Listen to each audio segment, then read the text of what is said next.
شروع کرتا ہوں اللہ کے نام سے جو بڑا مہربان اور نہایت ہی رحم فرمانے والا ہے۔ حضرت ابراہیم علیہ السلام حصہ دوم پارٹ 2۔ اللہ تعالیٰ نے حضرت ابراہیم علیہ السلام کو بچپن میں ہی رشد و ہدایات اور عقل سلیم عطا فرمائی تھی۔ وہ جب چھوٹے تھے تو حیران ہو کر سوچتے تھے کہ اپنے ہاتھوں سے تراشے پتھر کے ٹکڑے بھلا کیسے ہمارے معبود ہو سکتے ہیں۔ انہیں اس حقیقی معبود کی تلاش تھی جس نے کل کائنات کو بنایا ہے۔ دن رات اسی جستجو و فکر میں رہتے۔ پھر باری تعالیٰ نے کائنات کی کچھ اور چیزوں کا بھی مشاہدہ کروایا۔ قرآن پاک میں ارشاد خداوندی ہے، اور ہم ابراہیم کو آسمانوں اور زمین کے عجائبات دکھانے لگے تاکہ وہ خوب یقین کرنے والوں میں سے ہو جائیں۔ یعنی جب رات نے ان کو پردے تاریکی سے ڈھانپ لیا تو آسمان میں ایک ستارہ نظر آیا۔ کہنے لگے یہ میرا پروردگار ہے۔ جب وہ غائب ہو گیا تو کہنے لگے کہ مجھے غائب ہو جانے والے تو پسند نہیں۔ پھر جب چاند کو چمکتے دیکھا تو کہنے لگے یہی میرا پروردگار ہے۔ لیکن جب وہ بھی چھپ گیا تو بول اٹھے کہ اگر میرا پروردگار مجھے سیدھا راستہ نہیں دکھائے گا تو میں ان لوگوں میں سے ہو جاؤں گا جو بھٹک رہے ہیں۔ پھر جب صبح سورج کو دیکھا کہ وہ آسمان پر جگمگا رہا ہے تو کہنے لگے میرا پروردگار یہ ہے، یہ سب سے بڑا ہے۔ مگر جب وہ بھی غروب ہو گیا تو کہنے لگے لوگوں، جن چیزوں کو تم اللہ کا شریک بناتے ہو میں ان سے بیزار ہوں۔ یہ ڈوبنے اور غائب ہونے والے میرا رب نہیں ہو سکتے۔ وہ کوئی اور ہی ہستی ہے جس نے ان سب کو پیدا کیا ہے، جو کل کائنات کا مالک ہے اور خالق ہے۔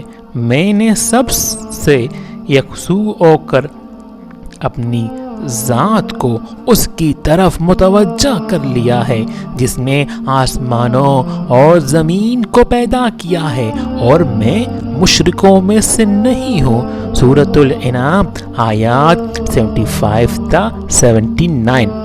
والد سے مناظرہ۔ قلعت نبوت سے سرفراز ہونے کے بعد حضرت ابراہیم علیہ السلام نے سب سے پہلے اپنے والد کو توحید کی دعوت دی۔ اس سلسلے میں ان کا اپنے والد سے کیا مناظرہ ہوا، اسے قرآن پاک کی سورۃ المریم میں یوں بیان کیا گیا ہے۔ اور جب ابراہیم نے اپنے والد سے کہا کہ ابا، ایسی چیزوں کو کیوں پوچھتے ہو جو سن سکتی ہیں اور نہ دیکھ سکتی ہیں اور نہ ہی آپ کے کچھ کام آ سکتی ہیں؟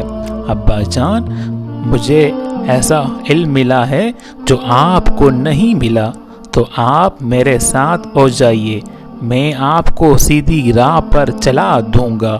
ہے میرے ابا، شیطان کی پوجا نہ کیجیے، بے شک شیطان اللہ کا نافرمان ہے۔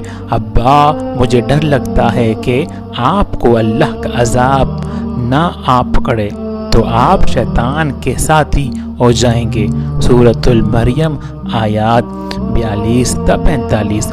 حضرت ابراہیم علیہ السلام نے ادب و احترام کے تقاضوں کو پوری طرح ملحوظ خاطر رکھتے ہوئے نہایت محبت اور پیار سے باپ کو توحید کے بارے میں آگاہ فرمایا، لیکن مشرک باپ نے اس نرمی اور پیار کے جواب میں نہایت درستی اور سختی سے بیٹے سے کہا، تو اگر میرے معبودوں کی مخالفت کرنے سے باز نہ آیا تو یاد رکھو میں تجھ سے بہت سختی سے پیش آؤں گا۔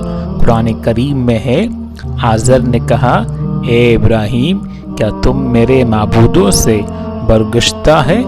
اگر تو باز نہ آیا تو میں تجھے سنسار کر دوں گا اور تو ہمیشہ کے لیے مجھ سے دور ہو جا۔ اس موقع پر ابراہیم نے السلام علیکم کہا اور کہا کہ میں آپ کے لیے اپنے پروردگار سے بخشش طلب کروں گا، بے شک وہ مجھ پر مہربان ہے۔ سورۃ المریم آیات 40۔